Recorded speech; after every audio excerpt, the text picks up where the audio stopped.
سب سے بڑی ذمہ داری والدین کی ہے، وہ اپنی اولاد کو کہاں کس انداز سے کیسے سمجھاتے ہیں، ان کی تربیت کرتے ہیں۔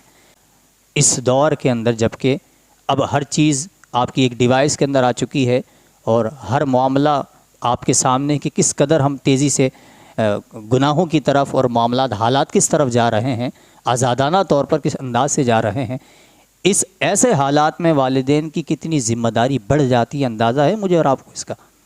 کس قدر ذمہ داری، بے چینی ہونی چاہیے۔ اگر مجھے اور آپ کو سکون سے نیند آ جاتی ہے نا، اور مجھے اس چیز کی پرواہ نہیں ہے کہ میری اولاد کا کیا بنے گا، میں اپنی اولاد پر صحیح توجہ دے رہا ہوں نہیں دے رہا، ان کا میں نے مستقبل کس انداز سے دیکھنا ہے، میرا طرز عمل، میرا طرز زندگی، میرا طرز تجارت یا میرا کمائی کا طرز یا میرا ماحول میرے بچے پر کس انداز سے اثر انداز ہو رہا ہے، کبھی سوچا ہے اس پر؟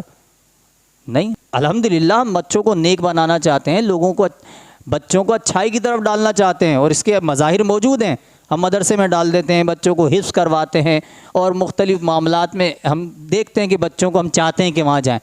اثرات ہوں گے، بالکل ہوں گے، لیکن اگر ماں باپ اپنے آپ کو تبدیل نہیں کرتے اور انہیں ایسا انوائرمنٹ، ایسا ماحول فراہم نہیں کرتے کہ جو وہ سیکھ رہا ہے پھر وہ یہاں آ کر امپلیمنٹ کرے، وہ یہاں آ کر اس پر عمل کرنے میں آسانی ہو، وہ میرا طرز عمل دیکھ کر ایک نصیحت حاصل کرے۔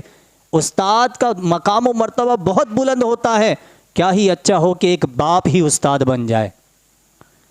ضروری نہیں ہے کہ آپ کو پڑھانا آتا ہو، ضروری نہیں ہے کہ آپ ان کو درس نامی کروا سکتے ہیں، حفظ کرا سکتے ہیں، ناظرہ پڑھا سکتے ہیں، لیکن آپ کا تربیت کرنے کا انداز ایسا ہو جائے کہ کل کو وہ سر اپنا فخر سے بلند کرے کہ میرا سب سے بڑا استاد میرا باپ ہے، میری سب سے زیادہ تربیت میری ماں نے کی ہے۔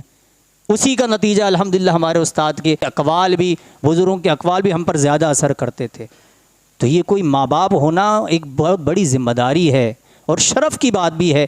کیا ہی اچھا ہو کہ اس انداز سے آپ اپنی اولاد کو پروان چڑھائیں کہ بروز محشر آپ کا سر فخر سے بلند ہو جائے، یہ آپ کے لیے بخشش کا ذریعہ بن جائے۔ بھائی مجھے اور آپ کو بھی تبدیل ہونا پڑے گا۔ جب میں اور آپ بھی اپنے اندر تبدیلی نہیں لے کر آئیں گے تو جس انداز سے آپ چاہ رہے ہیں نا، اس انداز سے نتائج حاصل نہیں ہوں گے۔ مشاہدہ یہی کہتا ہے، ہمارا مشاہدہ تو یہی ہے، چونکہ ہم تعلیم و تعلم سے وابستہ ہیں۔ ہم ایک عرصہ ہو گیا مجھے پڑھاتے ہوئے، 20 سال تقریباً ہو گئے، تو ہم نے دیکھے ہیں معاملات، بہت دیکھے ہیں کہ کس انداز سے والدین کی سوچ و فکر ہوتی ہے، کس انداز سے ڈالتے ہیں، پھر کس انداز سے گھروں کے ماحول ہوتے ہیں، پھر اس کے نتائج کیسے نکلتے ہیں۔ تو یہ ایک ہمدردانہ مشورہ ہے، سمجھاتے رہیں، سکھاتے رہیں، فکر مند ہوتے رہیں، اور اللہ تعالیٰ سے دعا بھی کرتے ہیں۔ دعا ایک بہترین ہتھیار ہے، دعا کو نہیں چھوڑیں کہ اللہ میری آنکھوں کی ٹھنڈک بنا دے۔ ربنا ھب لنا من ازواجنا وذریاتنا قرۃ اعین واجعلنا للمتقین اماما، یہی تو دعا ہے۔ تو دعا بھی کرتے رہیں اور کوشش بھی کرتے رہیں، انشاءاللہ رب کائنات مجھے اور آپ کو ضرور کامیابی عطا فرمائے گا۔